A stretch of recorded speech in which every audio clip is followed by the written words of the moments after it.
Right now, in North Korea, your neighbor is probably watching you. Not because they want to, not because they hate you, but because if they don't, someone else is watching them. North Korea runs one of the most sophisticated civilian surveillance networks on Earth. Millions of ordinary people, grandmothers, factory workers, teachers, are embedded into a hierarchy of informants so layered, so paranoid, so brutally effective that it makes the East German Stasi look amateur. But here's what nobody talks about. There are ranks. There's a whole career ladder, and the higher you climb, the more you have to lose. Today we're going inside every level, from the woman reporting on her block for an extra bag of rice, all the way up to the agents who can make a family vanish overnight. You're 7 years old the first time you go without eating for 2 full days. Not because of punishment, not because your parents forgot, simply because the food didn't come that week. The distribution center gave out less than expected, and less than expected in your city means the children eat and the adults pretend they already did. You watch your mother stand at the window for a long time that second evening. She's not looking at anything. She's just standing. You understand, even at 7, that sometimes people need to be nowhere for a little while. What saves you, what saves the weak, is the woman from across the hall. She brings a small container of rice porridge and sets it on the table without making it into anything. No speech, no debt named out loud.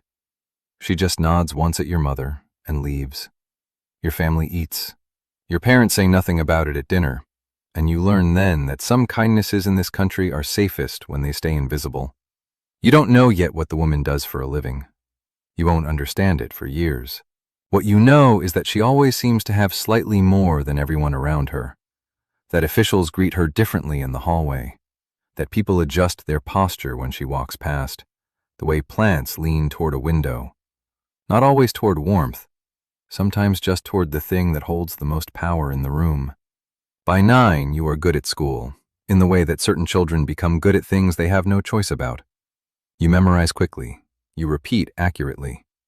Your ideological scores sit above your mathematics scores, and you have learned already that this is the correct order of priorities. The teacher reads from the text about the supreme leader's wisdom, and you write it down word for word, not because you've been told to, but because you've understood, with the particular intelligence of a hungry child, that the notebook is also a kind of mirror. You write what is correct. You become what is correct. The gap between the two closes so gradually you never feel it happening.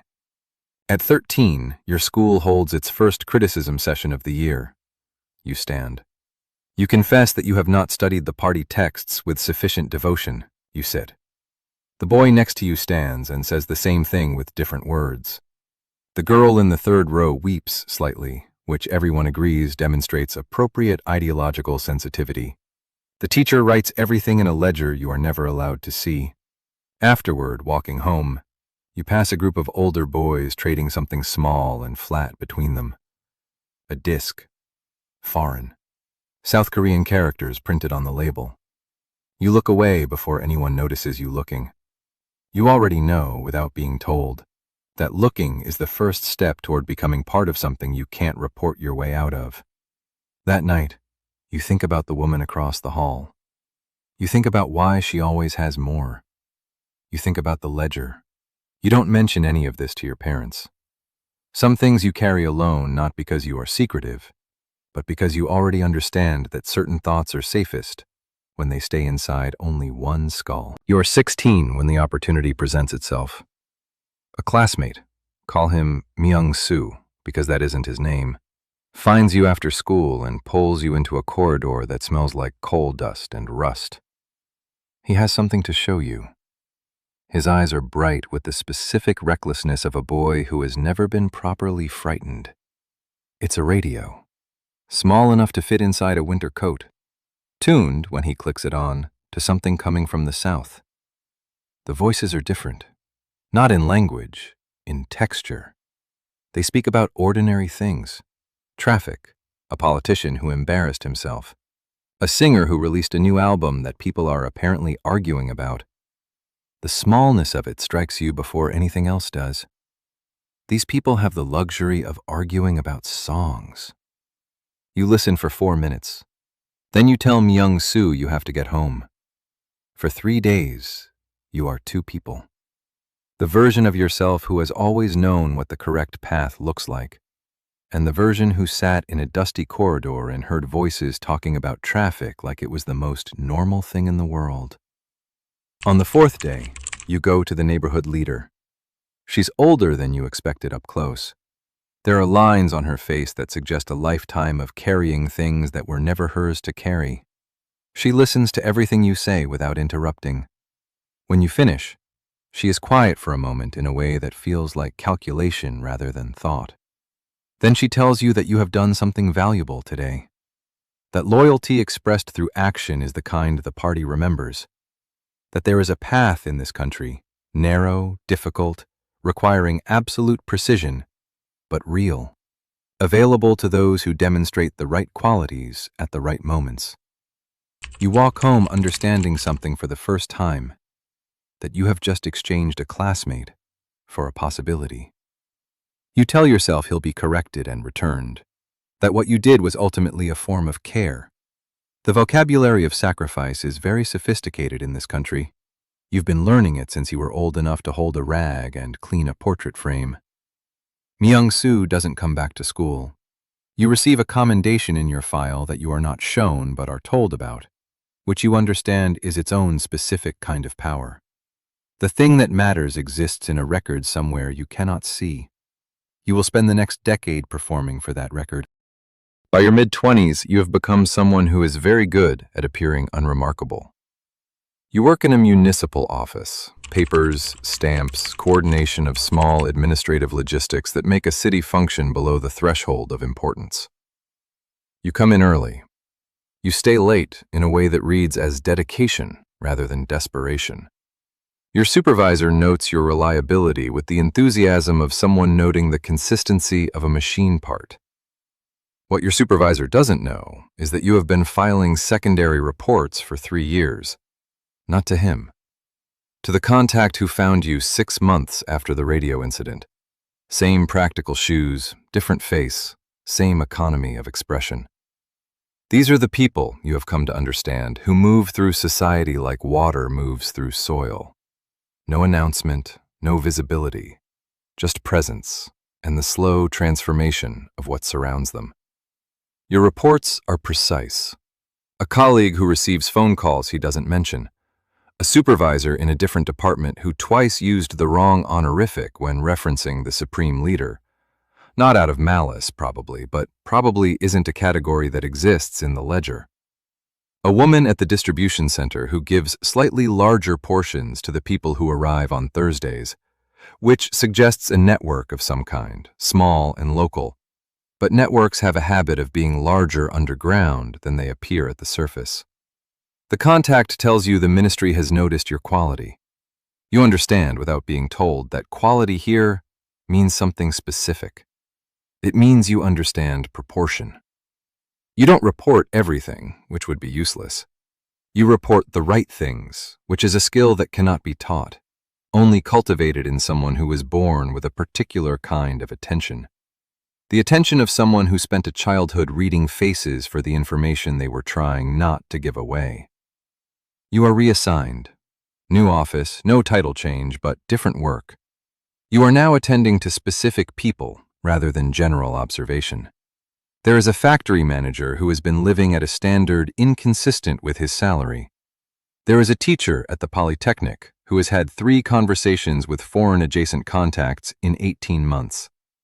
There is a merchant at the market whose business has expanded in ways that don't correlate with available supply chains. You befriend all 3 of them over the course of a year. The factory manager invites you to his home for dinner once. He has a daughter around the age you imagine your own future daughter might be. She sits at the table and eats with the concentration of a child who has been told that manners are a form of character. He is, you think during dinner, genuinely kind. He is also genuinely corrupt, and these 2 things coexist in him with no apparent tension, which you file in the part of yourself that used to ask questions and now only observes. You submit the reports over 9 months. The teacher is arrested in spring, the merchant in autumn, the factory manager. You let breathe until the following year, not out of mercy, but because the contact has advised that patience is more valuable than speed. A file built over time holds more weight than one assembled quickly. The contact delivers the next step in person. Core class consideration. Not granted, considered. There is a difference, and you have been living inside that difference for over a decade, which means you understand exactly how to receive this news without letting your face do the thing it wants to do. You nod. You say you are grateful for the opportunity to continue demonstrating. You go home and eat dinner and look at the wall without seeing it for a very long time. You are 34 when you are appointed to the formal network, not as a civilian informant anymore, as a handler. You now manage 12 people across 3 neighborhoods, ordinary people with ordinary lives, and the extraordinary weight of obligation pressing down on every social interaction they have. You know exactly what that weight feels like. You also know that knowing what it feels like has not made you softer. It has made you more efficient. You have a salary now, not generous by any external standard, generous by the only standard that has ever applied to you. There are supplemental rations. There is a specific deference in how officials at the municipal level address you, a half-second adjustment in posture that tells you what your file says without your needing to read it. Your wife, practical, clear-eyed, someone who has always understood the architecture of this country better than most, manages the household with the precise efficiency of someone who knows that a stable home is itself a form of political expression. You have a daughter. She is 6. She already cleans the portrait frames without being asked. You watch her do it one morning and feel something move through you that you don't name, because naming it would require sitting with it, and you have not had time to sit with anything unproductive in years. Your 12 people report to you weekly. You listen to all of it. Neighbor disputes that might contain hidden economics, family visits that arrived unannounced and stayed slightly too long, a son home from military service who doesn't seem quite right, which could mean trauma or could mean exposure to something that reshaped him before the system could catch it. You assess. You elevate what matters. You file away what doesn't, because flooding the system with noise is itself a kind of failure. What you don't file is a conversation you overhear between 2 of your informants who don't know they're both yours. A fragment. Something about a network of people who meet on the first Sunday of each month. Religious, possibly. Foreign-influenced, certainly. You decide to verify before reporting, which is the correct procedural choice, and also, you suspect, a way of delaying the thing you already know is coming. You attend once. Basement of a building 3 neighborhoods over. 11 people. Candles. Prayers that go nowhere official. There is a man who leads it who has the face of someone who genuinely believes what he's saying, which strikes you as the most dangerous kind of face in the world. Belief that doesn't require an audience, that isn't performing for any ledger. You report the gathering that same evening. The arrests come within the week. The promotion comes within the month. You stand in the hallway of your apartment building and think, this is what the path looks like from the inside. Not a ladder, not a door opening. Just a series of moments where you chose correctly, each one narrowing what comes next until there is only one direction that isn't. You are 41 when it ends. Not in the way you feared, not with something you did wrong, with something you stopped being able to do right. It begins with a conversation you have with yourself one evening after your daughter comes home from her criticism session. She's 12. She confesses over dinner that she reported a classmate for speaking poorly of the leadership. Her voice when she says it is completely level, matter of fact. The voice of a person who has learned correctly that emotion is information and information belongs to the state. You look at her across the table. You see yourself. Not the self you are now. The self you were at 13 when the vocabulary of sacrifice still required translation. But she doesn't need a translation. She was born fluent. You tell yourself this is what you worked for. This is the daughter who will attend a real university. This is the future the ceiling was supposed to lift toward. You go to bed and don't sleep. What follows is a period of weeks in which you continue to do everything correctly while something behind your sternum begins quietly to come apart. You file reports with the same precision. You meet with your 12 people with the same measured authority. You nod at the right moments in the right meetings. But at night, you look at things, not foreign media, nothing that can be traced, just the walls, the portraits, the specific distance between what was promised and what was delivered, measured in years and names, and the particular flatness in your daughter's voice when she described doing the correct thing. You make a mistake. Not a dramatic one, not a speech, not a confession, just a conversation with your wife that goes slightly further than it should. You use words in a specific combination that she has never heard from you before. Something close to doubt. Not named as doubt, but wearing its shape. 3 days later, 2 men knock on your door. They are efficient, unsurprised. They move through your apartment the way you have moved through other people's apartments for more than a decade, touching everything, noting everything, leaving nothing where it was. You watch them and understand, with a clarity that arrives almost as relief, that the system doesn't care how well you ran it. The system doesn't owe loyalty to the people who made it function. The system is not a relationship. It is a direction.